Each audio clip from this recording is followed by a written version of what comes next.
There's no place to escape to. This is the last podcast. On the left.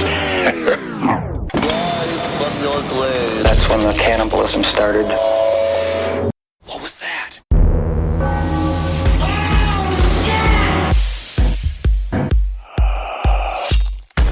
Hey, what's up, everyone? Welcome to the last podcast on the left. Ben hanging out with Marcus and Henry.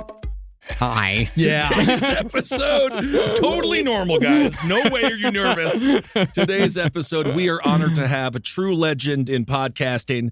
He's a genius, a wonderful podcaster, just a wonderful man, Dan Carlin from Hardcore History. Dan, thank you so much for being on the show. You guys, thank you for having me. It's an honor to be here. You look great. You look good. Well, same to you guys. Everybody looks good. And the lies continue. The beauty of radio. That's right. All right, so Dan, I'm going to jump right into it with the questions because I got a million questions I've been wanting to ask you for forever. So I've been listening recently to, some of the classic episodes and some of the newer episodes. And you said in one of your recent episodes that you've been told that you are addicted to context when it comes to telling a story. And I've also been told that I'm addicted to context by both our listeners and by my co-hosts. So I've been told I'm addicted to Michelob Ultra. That's the doctor's opinion. Yes. So my question, Dan, why are all of them wrong? And we are not addicted to context, and that it is absolutely necessary. No, I think we're addicted to context. I think the problem is that more other people should be addicted to context because so much of what goes on in our world right now is stuff taken out of context, and without that context, it's easy to misapply facts and all sorts of things. I mean, reading any news story today, I keep thinking, okay, the first thing I need to do to understand this news story is go do more research on everything connected to the news story so that the facts given to me and the impressions and everything makes sense. It's like why history is important. I had a professor say once that it's like watching a soap opera. And without knowing what happened earlier in the soap opera, there's no way to understand the episode that you're currently viewing. Right. And that's context, right? So being addicted to context means trying to figure out what happened to get you to the point where you're, currently at. So I do want to ask though, when does the context begin? Yes, that's and the problem. Because eventually it becomes like turtles all the way down. And we tried to do it because with the last podcast on the left, we stole it from you. We tried to land the subject in a context so that people can understand. But again, how far back do you go? I know. That's a good question because you're back into the Jurassic at a certain point. Yes, right. I was just reading something for the show I'm working on right now, and it's one of those chronicles written in the Middle Ages, and it's supposed to talk about the time period it's written about, but it starts with the biblical flood with Noah. And works its way down. So they were addicted to context back then, too. That's awesome. And so you got your diploma from PragerU, right? Yeah. No, I didn't. So no Prager diploma. Thank God. Well, I mean, I guess to that point of what you're working on now, like to what extent, like, because you've done, a huge series on like ancient Rome and Genghis Khan. I'm going with your pronunciation. Nice. That's the right pronunciation. One in a row for me. Same here. But to what extent, when you're studying this ancient stuff, or like medieval stuff, like how do you suss out what to trust and what not to trust? Usually I trust other people. So, when you are, and like I always say, I'm a fan of history, not a historian. And so that requires you to trust other people. The problem with trusting historians is that they often disagree with each other. And that was something that we got into early on in the podcast where we inadvertently got someone's chocolate in my peanut butter and tried and figured out that the audience actually likes hearing the different opinions that the different historians have. And so that's kind of what we do. And that's the way we provide context also, is that we'll say, well, on this issue, this particular guy feels this way. This other lady who's an expert on the subject feels this way. And you start to try to help the audience understand the controversy, even if we don't always pick sides. So a lot of our shows, you'll hear me give multiple potential interpretations or give a disclaimer and say, this might be true. I'm just warning you to take it with a grain of salt, though, because some people disagree. And sometimes I'll use their names and sometimes I won't. It just depends. Can I ask a dumb question? When you're like not reading history, what do you read? Like, what is the stuff that you're into that's not work? Because I'm looking for ideas. Well, first of all, it's more that I turn my private enjoyments into work, because this was stuff I read anyway. I do read some stuff for fun, but it's almost all nonfiction. And like an idiot, the fiction that I do read, it's like 3 or 4 books, and then I just reread them all the time. Yeah, I know exactly what you're talking Isn't that terrible? Like, you could be discovering a brand new fictional work, but do I know? I just reread the same one. That is all I do. I just reread The Dark Tower again. I've been trying to get. I would love a new book. Anything else, buddy? If you love it, stick with it. So that's interesting when it comes to historians. How do you decide who to trust and who not to then? Because obviously, even in modern era, you can talk with some economists who are like, Reagan was great. Others say accurately, trickle-down economics didn't fucking work, and that's why we have no middle class. So how do you trust that these historians aren't spinning in their own right? Well, usually there's a major consensus on certain things. So you'll say 80% of historians will say this, and then sometimes we'll like to throw a member of the 20% in there just to give an alternative view. But there are some historians that are completely off the map. I mean, there's one Russian guy, and I should really look up his name because this is like the 3rd time this month I've mentioned him without looking up the name. But he contends that the entire dating system that everyone else adheres to is completely wrong. These are my favorite. Who cares? Can't we just agree that it doesn't really matter?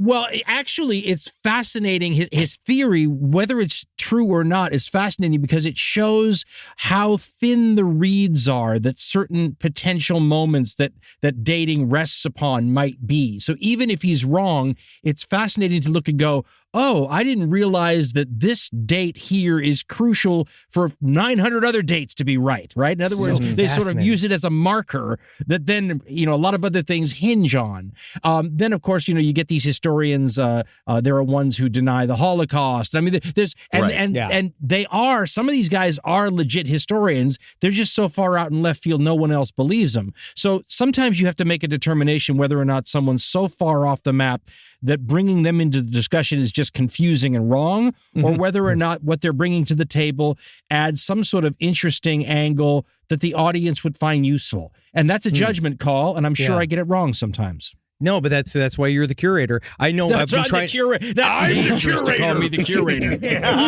Sounds like a new serial killer. I've been trying to get us to do an episode. A Batman villain. Yeah, the curator. What does he do? He organizes your bookshelf. I take your talents and I turn them into mine. That's right. But it's like Bookworm on the old Batman. Remember? Yeah. There's a scary criminal. That's right. I keep trying to get us to do an episode that is about like the fact that like, what if it's like 300 years later than they think it is, or 300 years earlier than they think it is? Like the idea of this, the dating may be off. And then, we put together all this research and like eventually we're like, so what? Like we get to the very end and we're like, well, so it's 23. Congrats. Well, I mean, one of the missing time arguments that I've heard, I mean, it speaks towards a larger history. It speaks towards like the history of the Christian church. Because Dan, I don't know if you're talking about the same theory that I've heard about, is that, that this entire chunk of time was like moved forward or moved backwards in order to make the Christian church more powerful, in order to kind of take these pagan rituals and turn them into Christian rituals by saying, oh, that happened so long ago, or that happened just, a couple hundred years ago, that they've been screwing around with time just to further their own interests. I think the Russian guy I'm thinking of actually thinks that certain events that we think happened a long time apart from each other actually happened at the same time and are sort of like double counted by historians. But let's remember that dating itself is relatively arbitrary, right? In other words, if you look at the Hebrew dating system, it's a completely different dating system, right? I mean, in other words, if you look at the medieval stuff, a lot of times it won't even try to have dates. What they'll do is they'll say, okay, this king reigned here, and then 23 years later he dies, and the next. So they'll date it based on other data points rather than saying this many years since ground zero, where we're calling. And that's why the what you're talking about is like the AD BC system, right? Mm-hmm. That's just one sort of system, right? The Hebrew one, I mean, we're in multi-thousand years somewhere. So it's all sort of relative, and all that matters is once you sort of affix things that happen to your timeline. So whatever year you call this doesn't matter, but you could say, oh, this is when the emperor after Augustus, died, and then you date things based on that, and then everything has to sort of fit on the timeline in place. But the year you sort of decide, well, that seems a little bit like, okay, you sort of make that part up, and then everything sort of fits on the timeline based on, 23 years after Augustus died, this happened, and so you start placing things on the linear timeline, if that makes sense. Nice thing about me, I'm not tethered to history, so Augustus died eating a bunch of cake. Whenever you wanted him to. That's right. Who cares? So is my YouTube videos I was watching saying about the mysterious happenings of 9/11 across history, is it real? I can't comment intelligently on that because that sounds like fiction, and I just told you I don't even pay attention to fiction very much. Well, that was kind of one of my base questions here is, you say you're a fan of history. Why?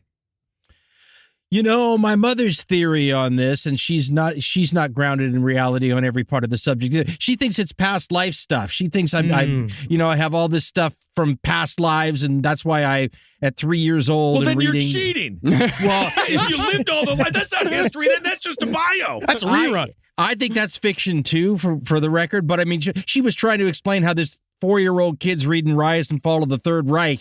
And how do you explain that to friends at cocktail parties? Exactly. Right? Like, well, he's either going to be super smart or we have a problem. That's right. I think the "we have a problem" thing was pretty much the standard answer until I graduated college. So, well, I mean, Dan, when it comes to being like a curator, when you have these massive stories like Supernova in the East, Blueprint for Armageddon, Ghosts of the Ostfront, like when you're setting out and you're planning out these stories, like, are you trying to make a point with these stories, or are you just kind of giving a point of view of what happened throughout these, massive global events? Well, for us anyway, we weren't trying to simply just recount a bunch of facts. We like to think that there's an artistic element to this. And for that to be the case, there's got to be something that we're adding. Otherwise, why wouldn't you just go get the books that we're using for our research, right? And that we put on our website, because those are by reputable historians, and you can trust them much better than you can. So what are we bringing to the table? We have in-house names that we use for a lot of this stuff, and you guys probably do too. You develop terms to refer to things that you use in your work, and we call it the spine. Right. So every show kind of has usually a major spine and maybe a couple minor spines that are sort of a throughput idea that if you think about, there's an old line that history is philosophy taught by example. And we try to keep a sort of a philosophical throughput. So like in the show that we did on nuclear weapons, the throughput question was sort of whether or not humankind is ever going to, if we haven't already, develop a weapon system that is so powerful we ourselves can't figure out how to exist with it, right? Will mankind ever become unable to handle the power of its own weapon systems? And the throughput idea was kind of that, mixed with sort of the question about whether or not if you had a gun, I think we phrased it this way, if you had a gun pointed at your head throughout your entire life, meaning nuclear weapons, right? There was a generation that grew up without nuclear weapons and then had nuclear weapons, and they were acutely aware of the nuclear threat. But people born when nuclear weapons already existed are like people born with a gun put to their head. Do you even notice it anymore? So that was part of an intertwining spine, questioning whether or not, if mankind hasn't gotten to the point yet, will we ever get to the point? Because you assume technology is always going to advance and we're going to invent more and better, powerful weapons. Can we handle the power of our weapon system? And this is where we included stuff like the think tanks that were created after nuclear weapons came to the fore, where you got the smartest people in the world on the subject, put them in a room together, and then had them try to figure out how mankind exists with these weapons that can destroy mankind.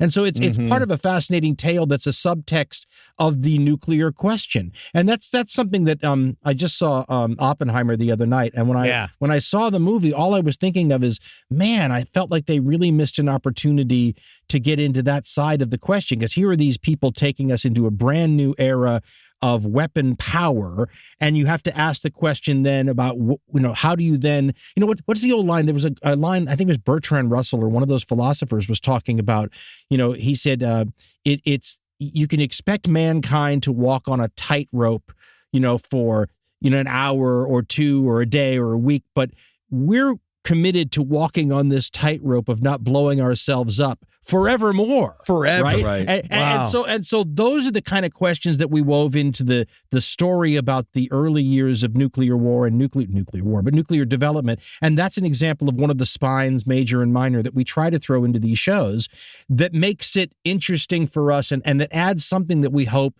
makes it worth listening to instead of just picking up the history books. Does that make sense? Yes. Of course. Any insight on the snacks in these think tanks? Because I figured this would be a cracker and cheese club.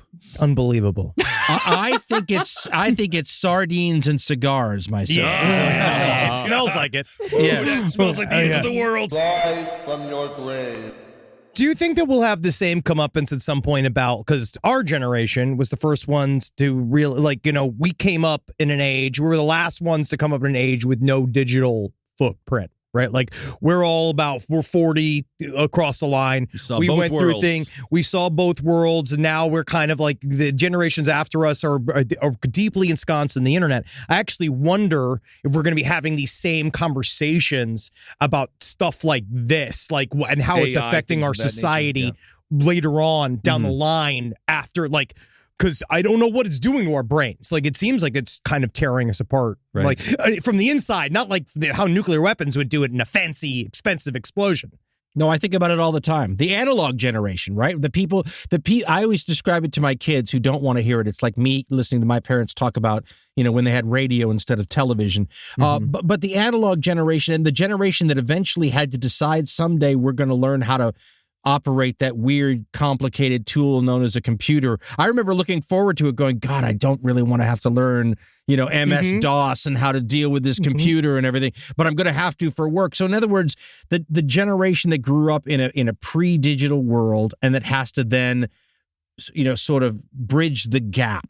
And then these other kids, it's a little like what we just talked about, being born with a gun to your head. We were think so. Right. Yeah, we were born without the gun to our head, and we're acutely aware of the digital world, whereas my oldest daughter was born the year the iPhone was invented, I think. And I try to explain to her that this whole texting reality that is like concrete to you is about as old as you are. Now try to imagine how different the world was before that. And she can't get her mind around it, and I think that's how human beings are hardwired. But because we existed in that world, we're acutely aware of how different our childhood was, for example, than the way childhood will ever be again. And what's interesting is our childhood was more like the way children experience life from our time to caveman time than it will ever be again. Than it will ever be again. Well, to the point of being like, adapting to technology. You were one of the first people to use podcasts as a medium. Like, you've been doing podcasting since what, 2005? Yeah. Yeah. And so why did you make the jump from terrestrial radio to podcasting? And did you ever think that podcasting would ultimately become like the top medium when it comes to broadcasting? It's so funny. I'm having dinner with the guy tomorrow night who first proposed that idea to me in 1994. Wow. So it wasn't my idea at all. I was on the radio one day, and I had a very contentious relationship with my audience. I always said I was the Martian in the day part because I was saddled between two right-wing talkers on commercial radio, and I was a Martian. I still am a Martian. And so I inherited the audience of the guy before me and the people after me. And so they didn't like me very much, and the feeling was mutual. And so I would yell at them during the program. And I was screaming one day about, what are you willing to do to create positive change? And I got off the radio, and I'm punching walls, and I'm over caffeinated like I always am. And the secretary from downstairs comes up and says she has a message from me, and one of the listeners wants to have dinner with me, which is always a red flag in radio anyway, right? Especially when you're the Martian in the day part, right? It's like it's an invitation for a shooting. So I called the guy up, and he says, if you want to know what I'm prepared to do for positive change, let's go out to dinner. So for some reason, and it's funny how these little things can change your life. These decisions that you make that you almost didn't make, that in your whole life takes a left-hand turn when you do. So I show up to dinner. The guy's about my age. He looks like Dilbert, but he has hair down to his waist, John Lennon glasses. And all I can tell you about this guy, to sum him up in a nutshell, is this is one of the most forward thinkers I've ever met in my life. And it's sort of the curse and bane of his entire existence because he sees so far around the curve that he's always in the wrong place to score off of seeing the future. This is a guy who saw apps, right, as the future of computer programming. He was writing apps, but he was writing them for the Newton. Remember that? Right. So by the time apps are a big thing for like the iPhone, he's already past that. He did it with the Newton. Now he's on to the next thing, but he didn't score with the Newton. So this is a guy who sees so far in the future that he can't even benefit from it. And in 1994, he said, "I want to put your show on the internet." And I said, "What?" We're just basically getting used to what the heck the internet is, and it's mostly text. He goes, "I'm going to put your show on the internet." Yeah, and I remember him talking about how emails were going to destroy the workplace. Yeah, I'm like, what do you even mean? I said, how would you even do that? He goes, well, that's where I come in. I'm going to invent how to do it, and you're going to show people how it's done. Wow. Okay, so long story short, everything grew out of that. And it once again, he was too far ahead of the curve. I went back to commercial radio. But then down the line, when the opportunity started to be obvious even to idiots like yours truly, I'd already been exposed to the idea. So I got involved as a founder in a tech company with a bunch of other people. And one of the things we were going to do was push what at the time was called amateur content. Now we call it YouTube. I mean, everything you can think of is amateur content. But back then, I'm out there trying to sell this idea to venture capitalists who think it's the dumbest thing they've ever heard. And the excuse I always got was if anybody was ever any good at anything like this, they'd be paid for it. So nobody invested. The thing went nowhere, but I put a show together to show people what amateur content would look like. And it was our very earliest few shows of the podcast, not the history one, the one we did before that, the political one, which was just a variation of my radio show. And when that company went belly up, I took that show and continued to do it myself. And that was what the 2005 podcast was. But it all grew out of the idea, this guy I'm having dinner with again tomorrow, when he said, we'll put the show on the internet. And I said, how do you put a show on the internet? So I gotten a head start on that idea because this guy was so forward thinking. That's the short answer. What were some of the things that gave you hope that this was going to be the future? 2005. I mean, I didn't know about podcasts. I didn't have hope in 2005. Yeah, that was before I had hope. Yeah. Were there little things along the way where you're like, you know what, this is going to work out? Well, I tell you, I was worried about stupid things looking back on it now. Like I remember, I think it was like show 5, 6, 7 in there. Which is just amazing that you had shows 5 and 6 and 7. Yeah, I know. It's just like you've done so much. A long time ago. We all started somewhere. Yeah, and they all sucked. Shows 5, 6, and 7 were not very good. But I remember, in radio you have a cough button, as you guys probably know, right? So you're going to cough or clear your throat. You push the button. You're off air for a second. So we're doing this podcast, and there's no cough button. So I used to just go. I mean, there's nothing written. I do it the same way today. It's like it's completely improvised. I get up there and I just start talking. So, I mean, I was like 15 minutes into some long rant and it was going really well. And then I had to cough. And I remember turning to the producer and go, oh, man. I said, we got to start over. He goes, what do you mean start over? We're not starting over. You're not going to do 15 good minutes again. And I said, well, what are you proposing we do? He said, well, you just pick up where you left off and we'll scrunch it together. I said, you can't scrunch it together. I said, you'll ruin my chops. I'll never be able to go back to radio again.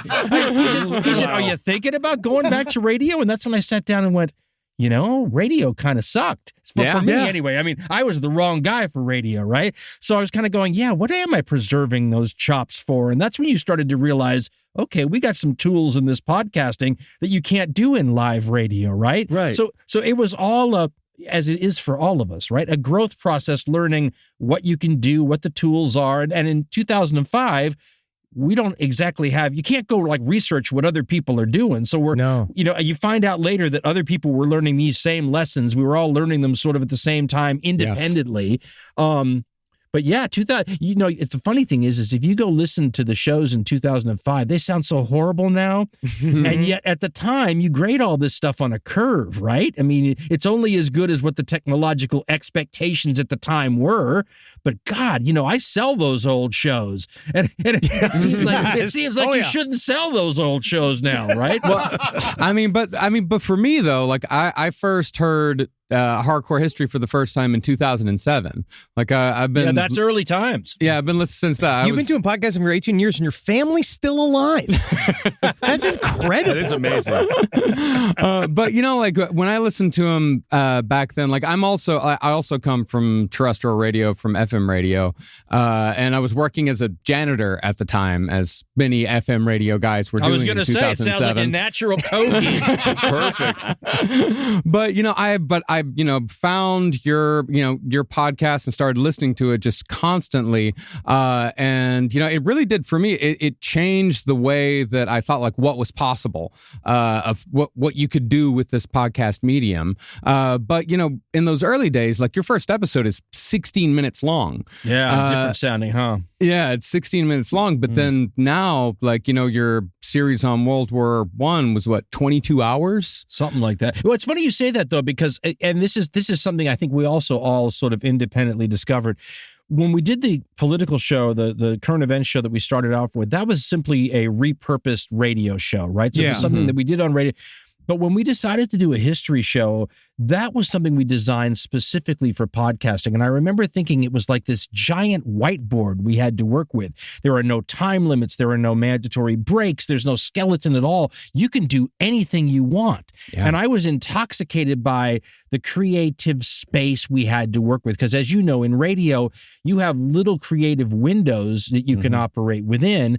Plus management will also constrain those spaces even farther. Yes. The first time we designed a podcast as a podcast, it was an exhilarating experience. And that's when I knew I was never going back to radio. Once I was able to sit there and go, why would you ever give this up? Right, yeah. Especially when you've done radio, any sort of romance or any of the cachet involved. It's like when I did television as a news reporter. Once you do television, you don't need to go back and do. It satisfied whatever need. It de-romanticized it. There's nothing cool about that. What's cool is the creative white space, and that's when I knew I was. That's when you had like the tire. Don't back up here with the spikes. I was never going back to the old media once I got a taste of the creative freedom of this. Did TV people ever try to get you?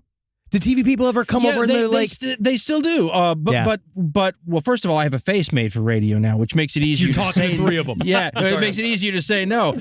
But at the same time, I mean... I was a bad TV guy. And when I knew I was a bad TV guy, I was in news. And, you start off at the low rung, and then you kind of made it when they start using you to shoot the promos, right? So you're going to shoot a promo. Now you're one of the guys that they want to advertise. And so all these other colleagues of mine would go shoot the promo. It would take them like 5 takes. And I remember the promo because it was so painful. All you had to do was you started with a side shot, and you turned and you faced the camera, and you smiled. And you really did it like 5 takes.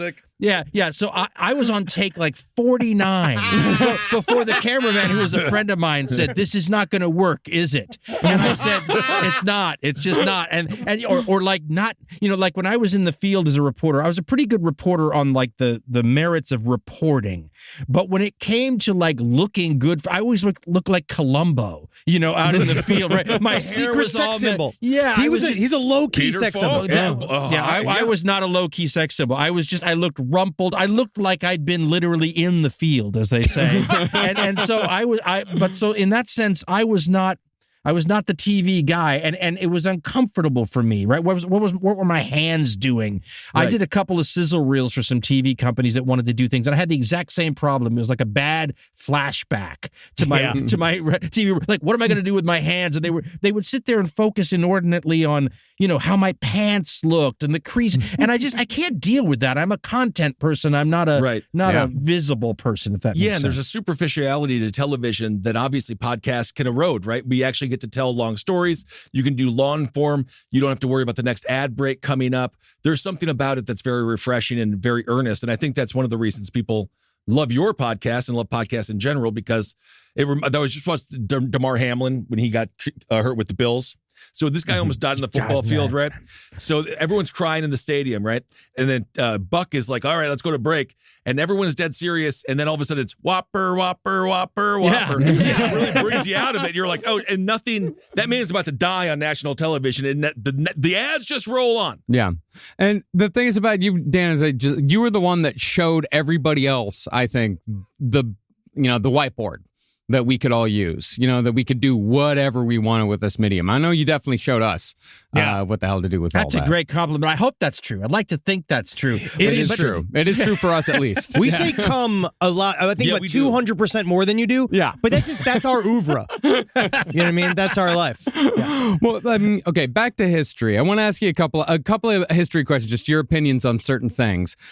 So like we talk on this show a lot when we talk about like cultural history, like we talk about like the secret authors of the 20th century. And usually when we talk about them in terms of like occult figures like Aleister Crowley or L. Ron Hubbard, Jack Parsons, like people who truly did that shaped the century as we know it, but nobody really knows it. Like, do you have any like historical figure that you feel is like a secret author that shaped the world that no one really gives credit to?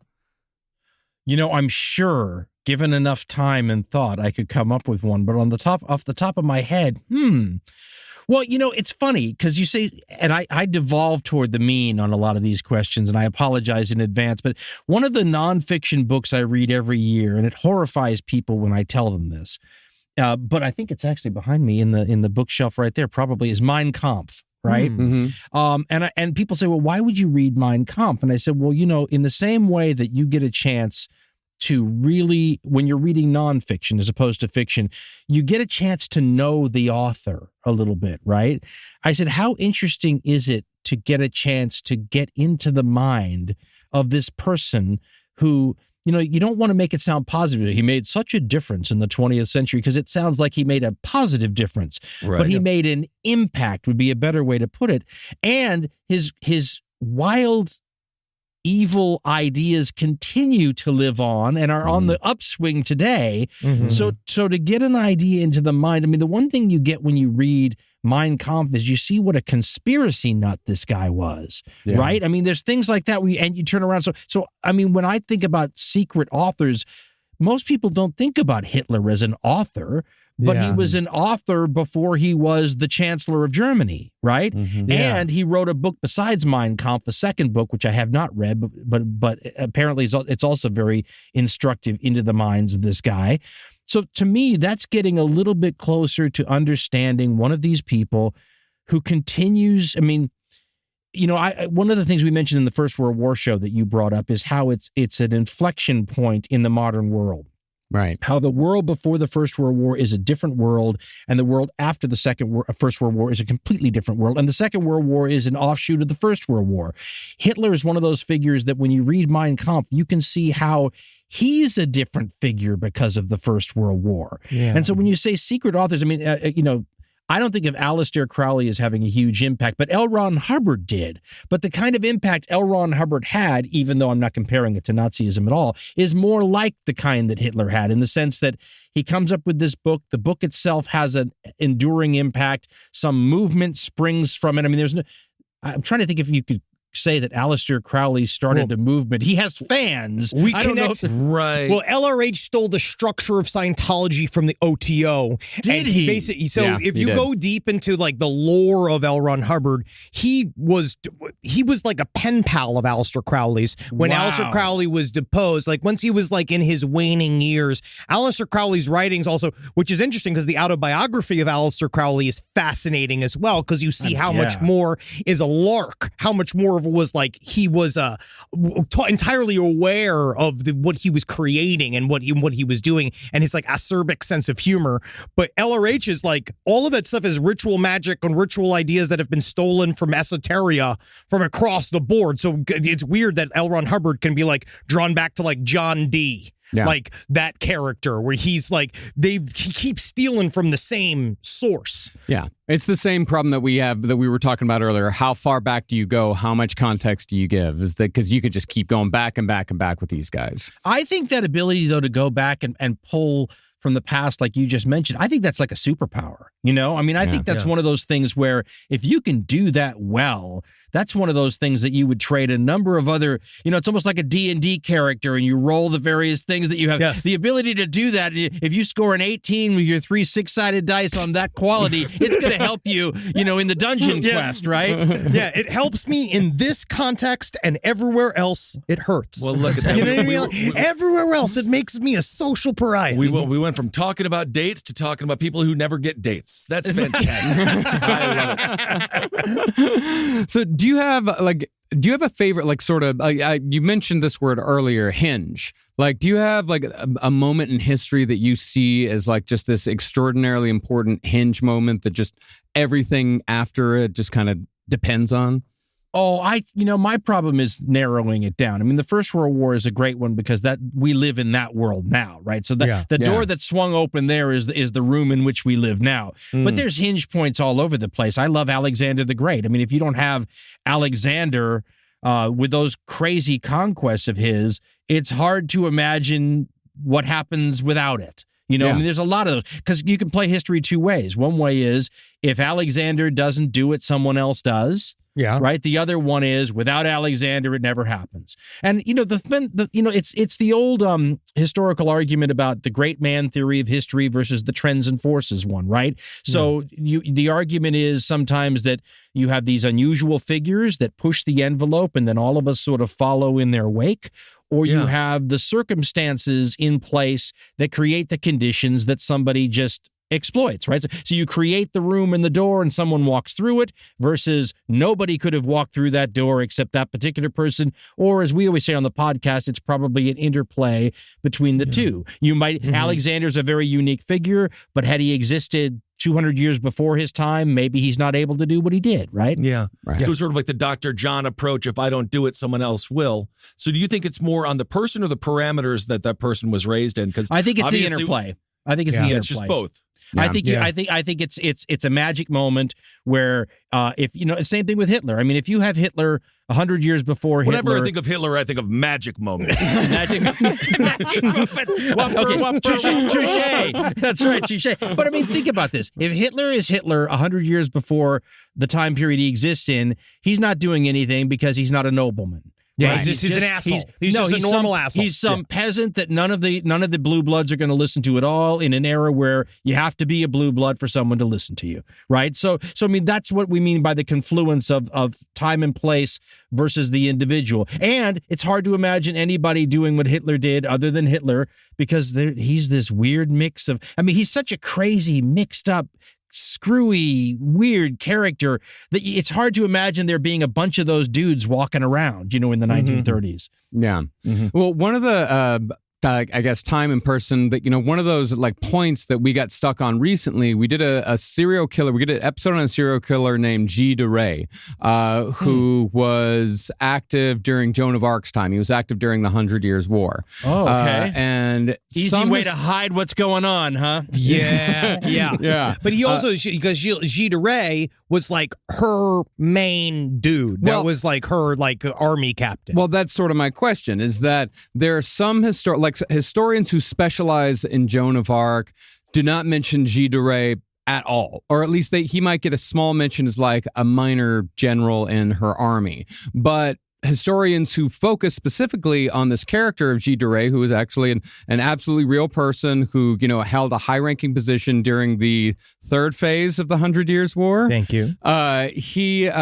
They portray him as basically Joan of Arc's best friend, that during Joan of Arc's first battles, he saved her life time and time again, and that he's been basically erased from history since.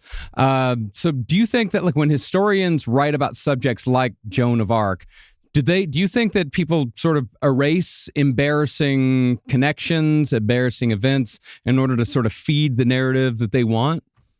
Well, I mean, this is the ancient idea about historians and the problems that they face right at the very beginning, right? Because you can't have a 15,000-page history book. So simply deciding what to include and what not to include begins the process of pruning and trimming. And simply by leaving things out, you change the way things are viewed. And it's not necessarily intentional, although it can be, but even if you're trying to not have it be something that gives a false impression, simply by having to trim and prune, you're already changing the narrative. Because of the constraints. I mean, you can't have it. The aliens may have a history book somewhere that has every word of everything that's ever happened, but the rest of us have to prune, right? Yeah. So you introduce the deformities in reality right there. And then you get to the point where you're at, which is, do you do it deliberately? Now, we should point out that a lot of historians, because they have to sit there and prune, will say, well, I'm just going to narrow the focus, which makes sense, right? I'm going to tell you everything we're going to know about Joan of Arc personally without getting into every friend she ever had. But then this is what history abhors a vacuum, even in history writing. That's when it opens up the door to saying we've had 5,000 books on Joan of Arc and nobody's mentioned the serial killer best friend. So I'm going to write the book on the serial killer best friend. And then if you're a Joan of Arc fan, you read all the books on Joan of Arc, and that gives you more of the various pieces of the tiles that put together create a mosaic that gives you a better view of things. But no one work. I mean, and if you're the work that focuses on Joan of Arc's serial killer best friend, you're missing other things because it's not a 15,000 page work. So I mean that's sort of how by the very nature of the limitations in the number of trees out there to make paper pages out of, you get these deformities. Rise from your grave. It's kind of crazy. These kind of like actual, just practical things change the face of our entire history. It Our changes reality. our entire reality. Yeah. It's so wild to me. Like, that's why I like history now. He got me. I was never into this stuff. And then as the years went, he really got me deep into medieval history. Yeah. And that whole area fascinates me because there's gaps. There's like all these things.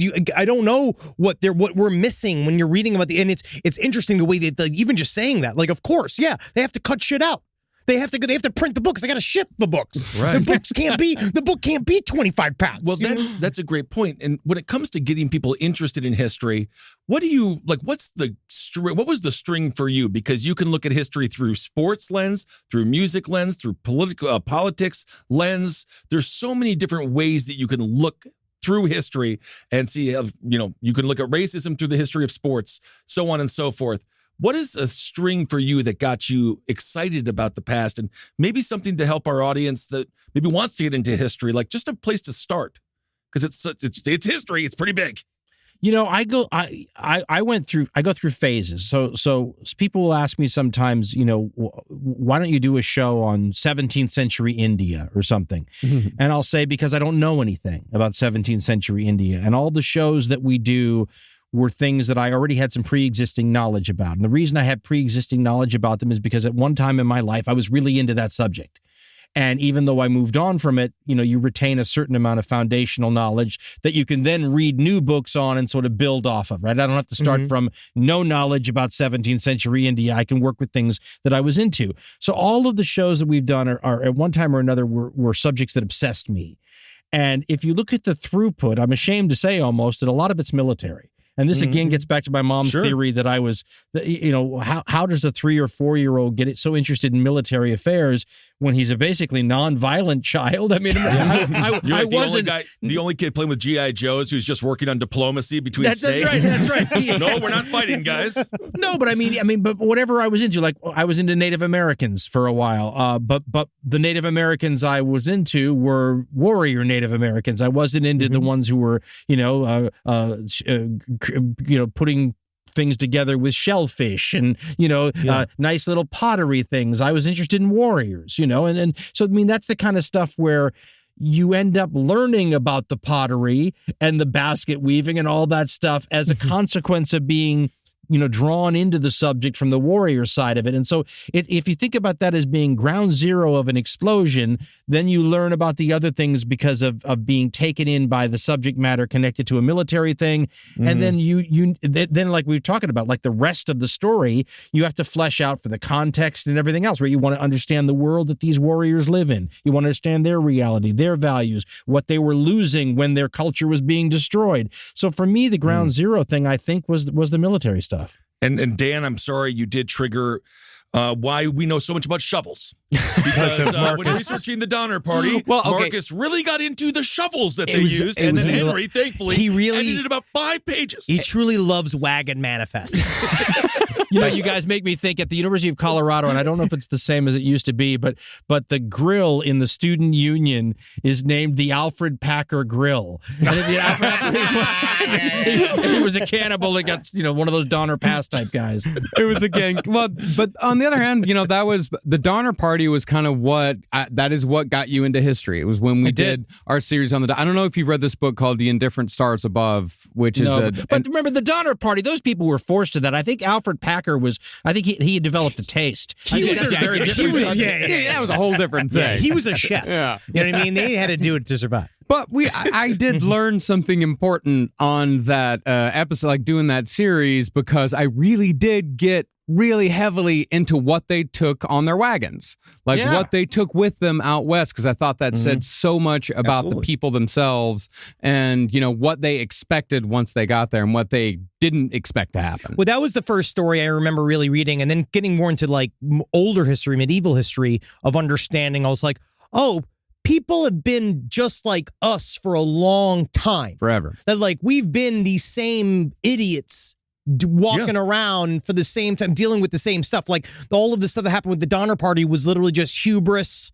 A guy just wanting to get a shortcut, that thing where it's the very human idea of we're going to try to cut this in half, guys. It's an American dream. We're going to cut this in half. You know what I mean? And then, everybody dies. Yeah. I'll take it even farther than that. You know what I've been into for the last couple of years is primates. Looking at this apes. Is the shit. And it's because it's the exact thing you mentioned, but going even to the more base level. Right? Watching chimpanzees deal with each other is like watching human beings deal with each other at a much more, when you you do the factoring in math and you get to the lowest common denominator. It's like watching human society at the lowest common denominator. And I've become fascinated in that. And I feel like I actually learned about human societies now studying the lowest common denominator in some of these higher ape groups. Yeah. And when it all comes together, that really focuses when you get the music. Also, you totally changed my idea when it comes to the meetings,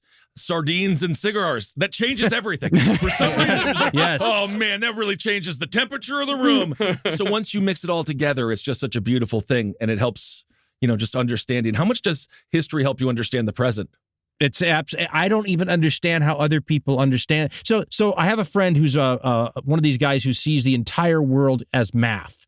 Right? I mean, everything is factored through his brain, which is this math. Russell Crowe, the actor? It should be. It should be. So we'll have these discussions, and I'm just fascinated by his thought process, and he is by mine, because everything in mine is through history, but not like history books, but like I mentioned to you earlier, the context, right?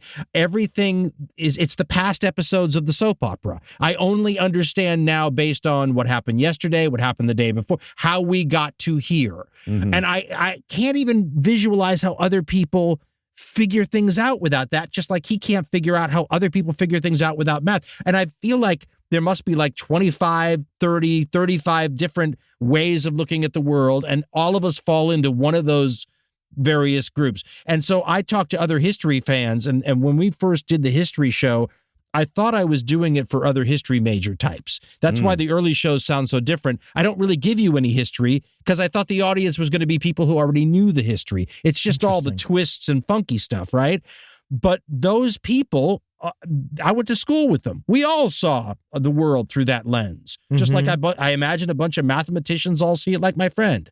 So in answer to your question, it's the only way I make sense of now. That's the entire way I see the world. All right. So I want you to... All right, he's gearing up. We're going to keep you a little bit longer. He's a little bit longer. We're going to get a little bit longer. All right, we got you for a little longer.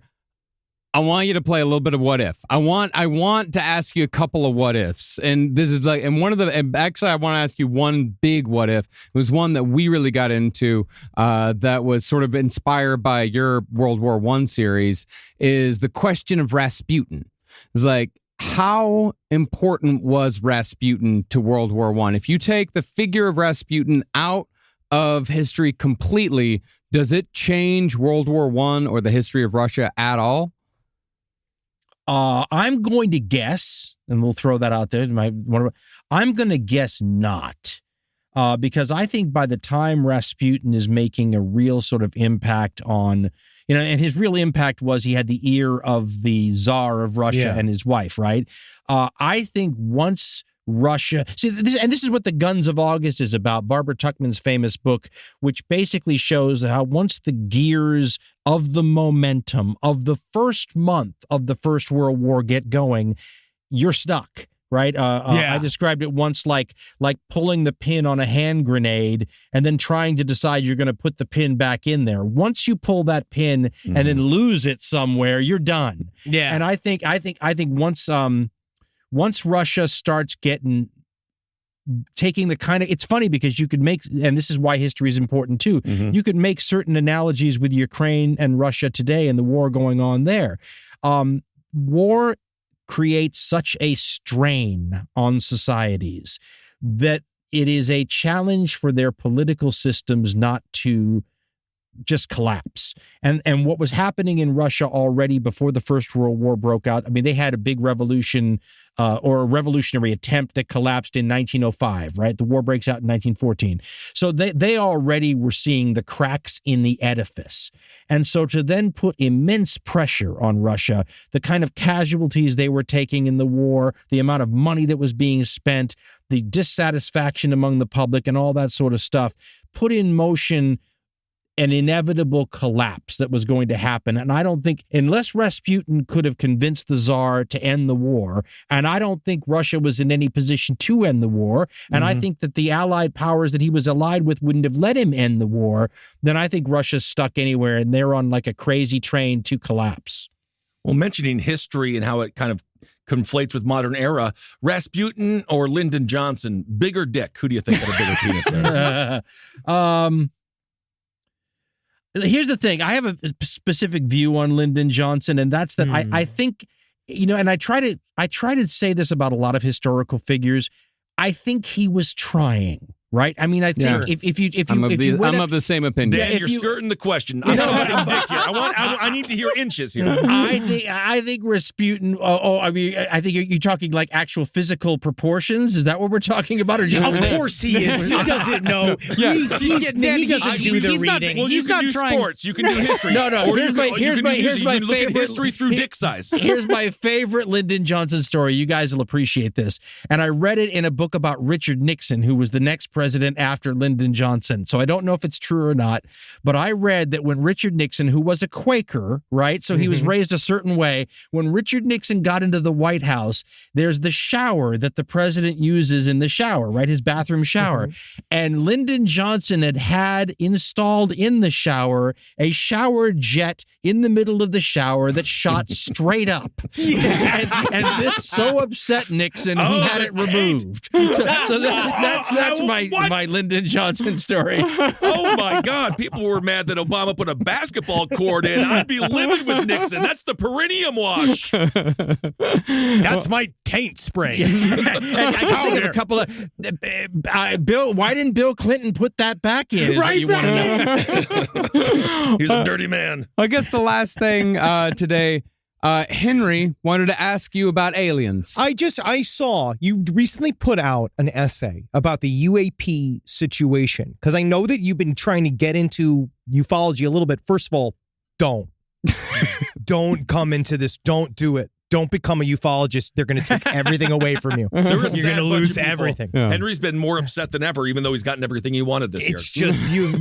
But where are you at with it? I saw, like, now that this disclosure movement, whatever is happening, whatever this David Grush character talking about, like what they have, what they don't have in terms of having an object retrieval program, like they have something. There's all these like buzzwords for, like, where are you at now with your understanding of the UFO phenomena? Like, why your essay was great. It was such a good breakout of like this. I was like, oh, this is the entire history of ufology. Great. He just does it in a second. You just shit it out, and it's incredible. I don't know how you do it. But he means that in the best way possible. Yes, of course. I can't believe it. But how do you, like, where are you at now with aliens? Like, is it that's it. I don't have an answer because I'm not one of those people who tries to. I feel the same way about the Kennedy assassination. I'm not somebody who has a strong opinion either way because I just don't feel like I have the evidence, right? Yeah. But I appreciate and enjoy examining the potentials. And I am somebody who's I suspect that the math that has been done, that's, you know, when you start actually paying attention, and I know you guys probably already know this, so I apologize, but when you start paying attention to how many planets are out there in the universe, and this is just assuming one universe, right? Once you start getting into the idea of multiverses and all that, then it starts getting impossible. But once you realize how many planets there are, then it becomes it almost becomes weirder to start saying that there isn't any more life out there than to say that there is. Now, then you get into things like the great filter, right? This idea that if there is life out in all these places, then what is happening to kill it off before it develops space flight? Those are all fascinating ideas. There's a book I have called I think it's called Where Are They or something, and it's a book. It's a book basically about the whole question that if they're all out there, where are they? And where would they be? Yeah, it's also the love ufologist whose family has decided to leave him. Where did my wife go? That's right. That's right. So the answer to the question is that I'm very interested in the subject because I always wonder, and this is how a history mind works also, that if aliens did come to the planet, or if major world governments were made aware that there were aliens, how on earth would they handle it? Right? Yeah. What would be? And here's a better question. How would we want them to handle it? And that's something that we did in that article you mentioned, which was start to wonder if the government knew about aliens and we wanted the government to act the way we would want them to act, how would we want them to act? And I read this book on UFOs, and that was sort of part, what we hinged that article that you mentioned on. And the author tried to take a sort of a skeptical approach, but some of the things that she brought up that would happen to us if aliens were real, I had never thought of. Yeah. And the one that was the most interesting to me was the religious question. Yeah. I mean, what if aliens know what happens to us after we die? What if they know about, is there or isn't there a God? And if there is a God, what is the God like? I mean, do they instantly invalidate all of our religions? If they instantly invalidate all of our religions, well, anybody who's paid any attention to religious wars or just what happens between two religions when they start fighting, I mean, people die. Oh, so you start saying, okay, if the government knows that exposing us to the fact that there are aliens would expose us to all these things that would destroy the structures upon which our world is built, would we want them to not tell us, or would we want them to ease us into it? And so for me, because I don't have the evidence to say if there are or aren't aliens, but we can have a great amount of fun speculating on if there were, how would that best be released to us? And maybe you guys remember there was a theory years ago when they started making movies like Close Encounters of the Third Kind and all these things, that this might be part of the plan, right? That this was all part of easing us so that we became more comfortable with the idea. We didn't view it like 1950s flying saucer type stuff, right? No, of course, with the War of the Worlds, how that radio play turned out, I think there's reason to be hesitant if you are in power, I suppose. I do believe there is some talk about, I do believe that there is some slow rollout, that they're trying to get us to understand something, and I don't know what it is, but I think the smart religions are just folding it in.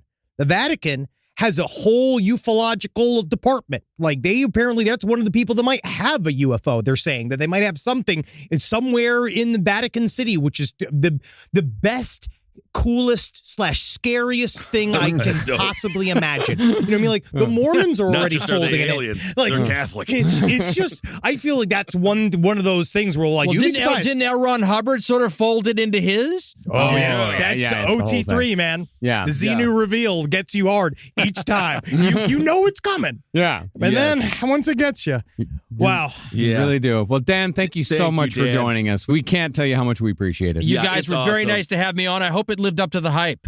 Yeah, it was fantastic. Absolutely. And I was just thinking about what's the Dan Carlin from 2330? What's that history podcast going to be? And it'll be interesting that as we live this history together, it'll be fascinating to see how it all goes. What's going to happen when the analog generation dies out and nobody remembers what it was like?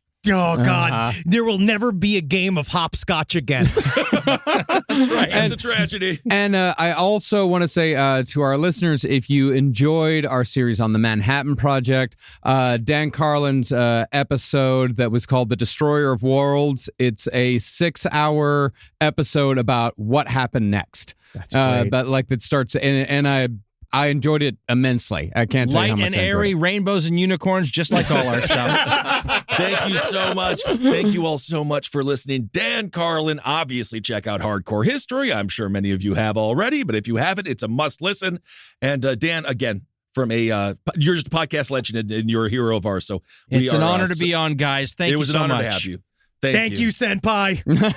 Rise from your grave. All right, there it was. Our conversation with Dan Marcus. You held it together. Thank you. You did really good. I did better than I did with Kissel with Blasian Sugar. You did do better. You did do better. Well, you did try to hook me up with Dan. So that helped. Thank you all so much for listening. Any good takeaways, Marcus? Any good takeaways? He was wonderful. God, he was wonderful. He was just so much. Also, he's handsome. That's the thing with radio guys. Most of them that say, I got a face for radio are actually handsome. And the ones who are like, I'm Studley Steve, look like potatoes. Well, that's the joke from it's the Wayne's World. Being like, handsome, Dan. Hi. Hey. How are you? All right, everyone. Work is hard. Work is hard. Thank you for listening. Hail yourself. Hail Satan. Hell, Geet. Congratulations, everyone. Hail me.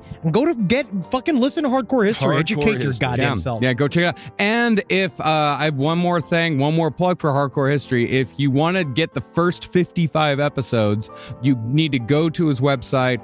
You can buy them there. They are absolutely worth the money. They are audiobooks all on their own. And just go to the RSS feed, and I think it's something called Glow. It'll give you a little, copy and paste link where you can put it on your podcast app. So yeah, Awesome. Ghost of the Osfront. Start with Countdown to Armageddon. Any of them are all incredible. All right, everyone. Talk to you soon. Bye. This show is made possible by listeners like you. Thanks to our ad sponsors, you can support our shows by supporting them. For more shows like the one you just listened to, go to lastpodcastnetwork.com.